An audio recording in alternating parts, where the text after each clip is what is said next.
जाना पड़ेगा।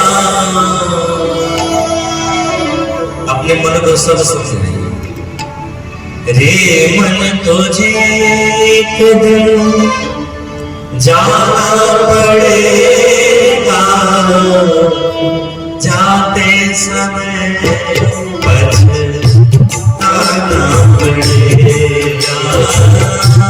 जाते समय पछताना पड़ेगा। रे मन तुझे एक दिन जाना पड़ेगा। रे मन तुझे जाना पड़ेगा। रे मन तुझे एक दिन जाना पड़ेगा। रे मन तुझे एक दिन जाना पड़ेगा। जाते समय पछताना पड़ेगा। जाते समय पछताना पड़ेगा।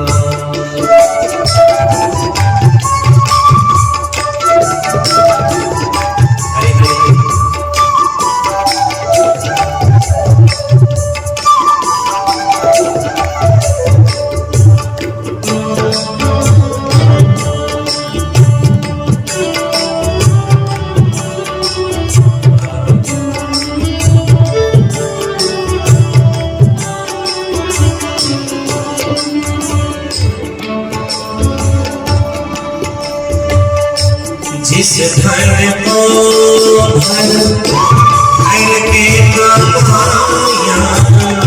जिस घर को भर के कमाया।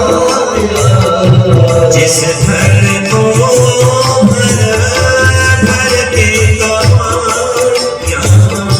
जिस घर को समुदाय भर के कमाया। झूठे कपट कर पाप बढ़ाया। झूठे कपट कर पाप बढ़ाया। झूठे कपट कर पाप बढ़ाया। झूठे कपट कर पाप बढ़ाया। पाप की उठाना पड़ेगा। पाप की उठाना पड़ेगा। रे मन तुझे जाना पड़ेगा।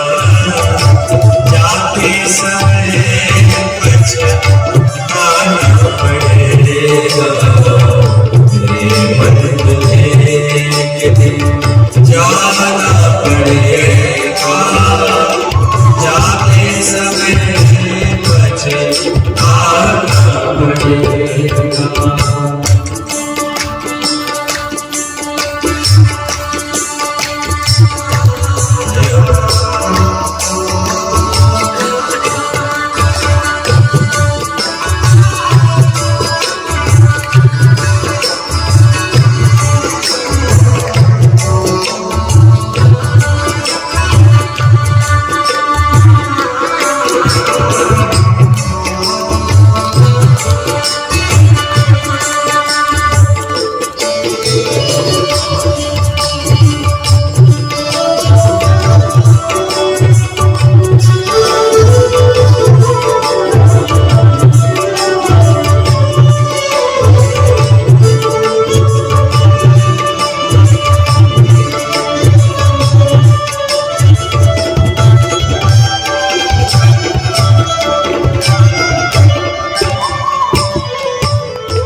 मानुष तन जो तुमको दीना।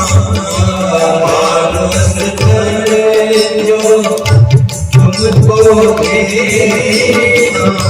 बड़े भाग्य मानुष तन पावा। स्वर्ग लगा ध्यान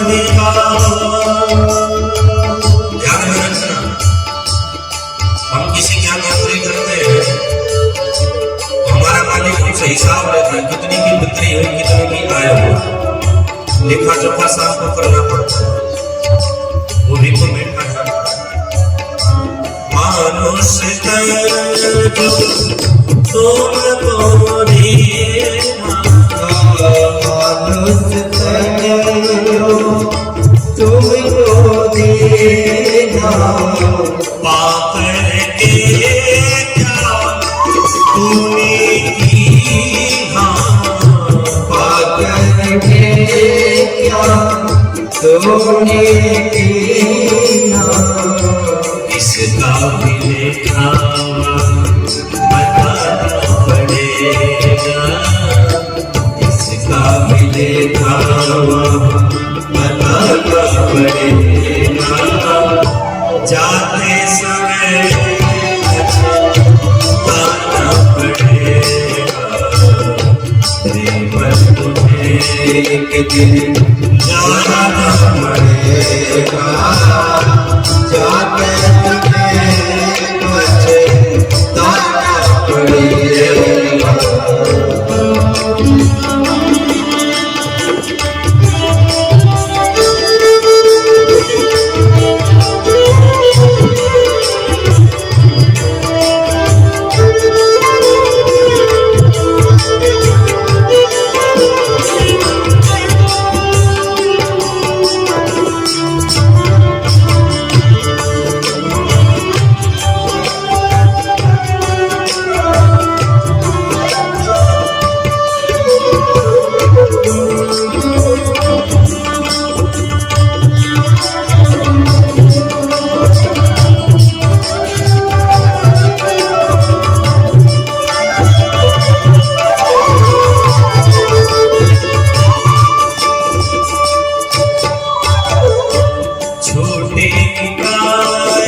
फिर क्या करोगे, आप अपना छेड़ेंगे तो मरा, तो फिर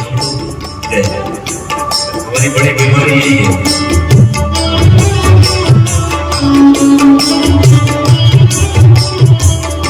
मेरे साथ लिखिएगा, छोटे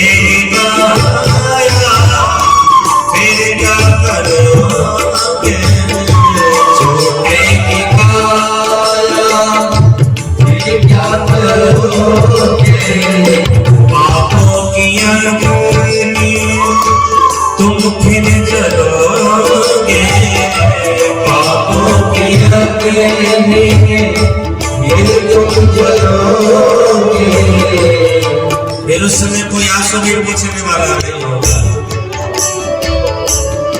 एक बड़ी प्यारी दिल में रख लेना, याद करना,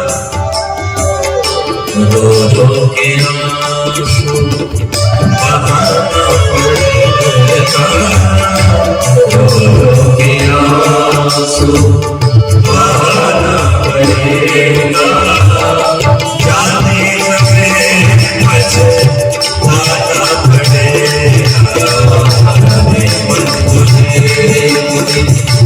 जाना पड़ेगा, जाने तुझे जाना पड़ेगा, मन तुझे जाना पड़ेगा, जाने तुझे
मैया ने भजन किया है, मैया भगवान को प्राप्त कर गई।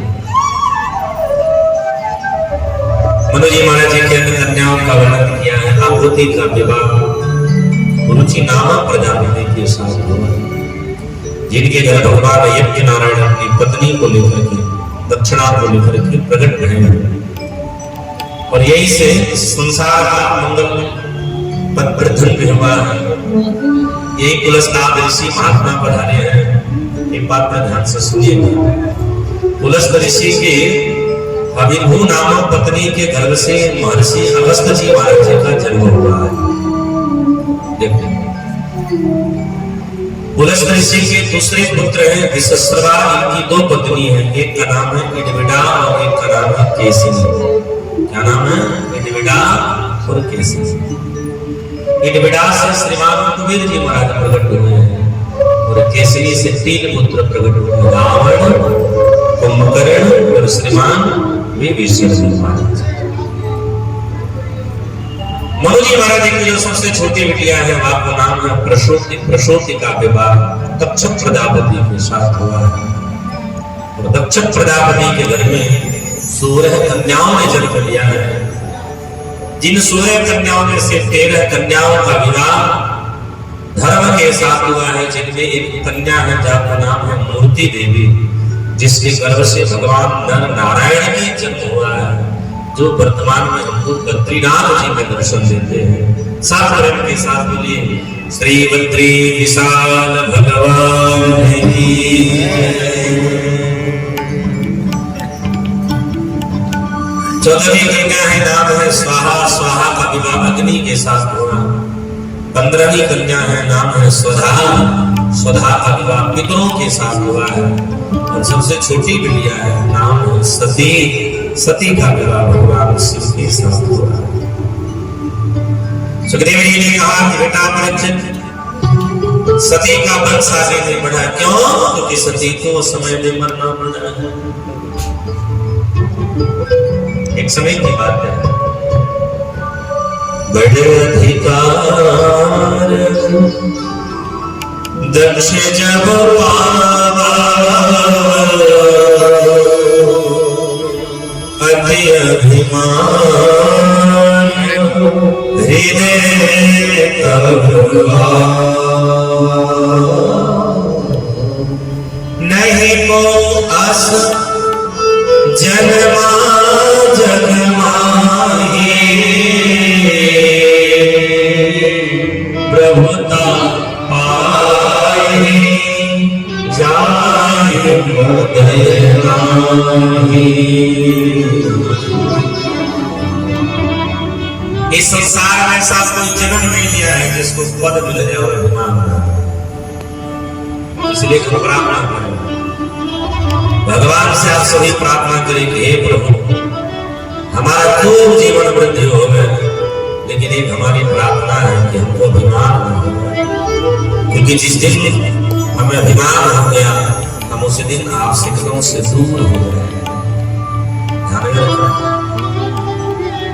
एक बार दक्षिण के सम्मान में सभा का आयोजन किया गया है, और इस सभा में समस्त ऋषिगण महाराज पधारे हैं। जिन सभा में हमारे त्रिदेव भी पधारे, ब्रह्मा विष्णु महेश। जब दक्ष आया है तो सब उठ करके खड़े रहे हैं, पर 3 लोग खड़े ना हैं, ब्रह्मा विष्णु महेश। दक्ष ने 2 को देख करके तो कुछ निकाल कर जब भगवान भोलेनाथ जी को देखा कि खड़े नहीं गए, तो दक्ष ने बुलार खाया। जोर से बोलिए जय सिया राम, और जोर से बोलिए। जीवन में अपमान बचाना बड़ी बात नहीं है। भाई मेरी कोई औकात नहीं, हमें आप अपमानित कर दो, हम क्या करते। जीवन में सबसे बड़ी बात है सम्मान बचाना, और जिसने सम्मान बचाना सीख लिया वो जीवन में कभी पीछे मुड़ ही नहीं सकता। इसलिए जब आपको सम्मान अधिक मिलने लगे तो आप अपनी नम्र होने लगे।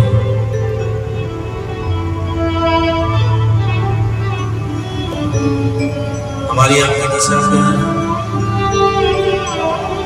मान बनाई जब से आए लगे राम संग छूटी स्वामी स्वामी भजन लागे किस्मत तभी से फूटी।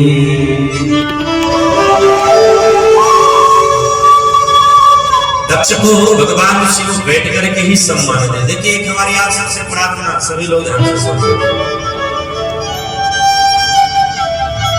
आप माला जप कर रहे हो, ऐसे माला जप कर रहे हो, आपका कोई विशिष्ट व्यक्ति आ जाए तो जब तक माला पूरी न हो तब तक उस विशिष्ट व्यक्ति का सम्मान मत करो, नहीं तो आप भगवान के अपमान करने के दोषी हो जाओगे। आप भगवान की आरती कर रहे हो, कोई कितना भी बड़ा आदमी क्यों ना हो आ जाए, जब तक आरती का क्रम पूरा ना हो गए तब तक बड़े आदमी का सम्मान नहीं करोगे तो ठाकुर जी का अपराध हो जाएगा। तो हमारे हनुमान जी दूल्हे जी बैठ के कथा सुनो, आपके दरवाजे पर कोई बड़ा आदमी आ गया तो आपका यह धर्म नहीं है कि आप यहाँ से उठ जाइए उसको पाप अवगत करो। अगर आप ये कर रहे हैं तो आप भगवत जी का अपराध करें। इसके लिए आपके पुत्र और परिवार की जरूरत है। भगवान शिव ने सम्मानित किया है क्योंकि भगवान शिव का एक ही काम है, तुम मेरा राम दिन राते सागर जमो अनंत कराते। भगवान शिव का केवल एक काम है, जब वो कहीं बैठते तो खाली नहीं बैठते हैं, क्या करते हैं, बोले भगवान शिव राम राम जपने लगते हैं। शिव जी सहस्त्र नाम का जाप कर रहे हैं, जाप पूरा नहीं हुआ तब तक दक्ष आया। शिव जी ने उसे सर झुका कर सम्मानित किया, नाम जप का आरंभ किया, लेकिन दक्ष ने देखा कि मेरा दामाद ही मेरा सम्मान नहीं कर रहा। अब तो दक्ष ने भगवान शिव को लक्ष्य बना करके भगवान शिव को गाली देना और डांटना कर दिया। दक्ष ने सभाजनों से कहा, सुनो, अयं तु लोकपालानां यशस्रो निरपत्रपः सद्भिराचरितः पंथा येन स्तब्धेन दूषितः। दक्ष ने कहा संसार करके सुनो, मैं कौन हूँ, मैं लोकपाल हूँ, क्या ये शिव को पता नहीं है? अरे कैसे पता होगा? शिव कहाँ रहते हैं? बोले शिव तो संसार में वास करने वाला है, भूत प्रेतों का संगी है, नंद धड़क रहने वाला है, भांग धतूरा खाने पीने वाला है। मेरा दुर्भाग्य कि मैंने अपनी मृगनयनी बिटिया का विवाह इस बंदर के समान नयन वाले से अपने कर दिया। शिव जी मन में सोचे, वाह ससुर गया भैया, आगे तो खीर खिलाए थे, गाली भी बड़ा बढ़िया दे। दमाद हो तो शिव के जैसा। आज भी इधर ससुराल में दमाद जी की अगर ससुर जी इज्जत उतार दी तो दमाद जी घर जाते हैं तो पत्नी पे सारा क्रोध उतार देते। बोले तुम्हारे बाप ने हमको कहा इसलिए हम तुमको पीट रहे हैं, लेकिन शिव जी चुपचाप बोले घर आए और बाबा ने भजन आरंभ किया। दक्ष ने बैठ करके एक यज्ञ किया है, जिस यज्ञ का नाम है बृहस्पति यज्ञ। इस यज्ञ में सबको आमंत्रण दिया है, लेकिन भगवान शिव को निमंत्रण नहीं दिया।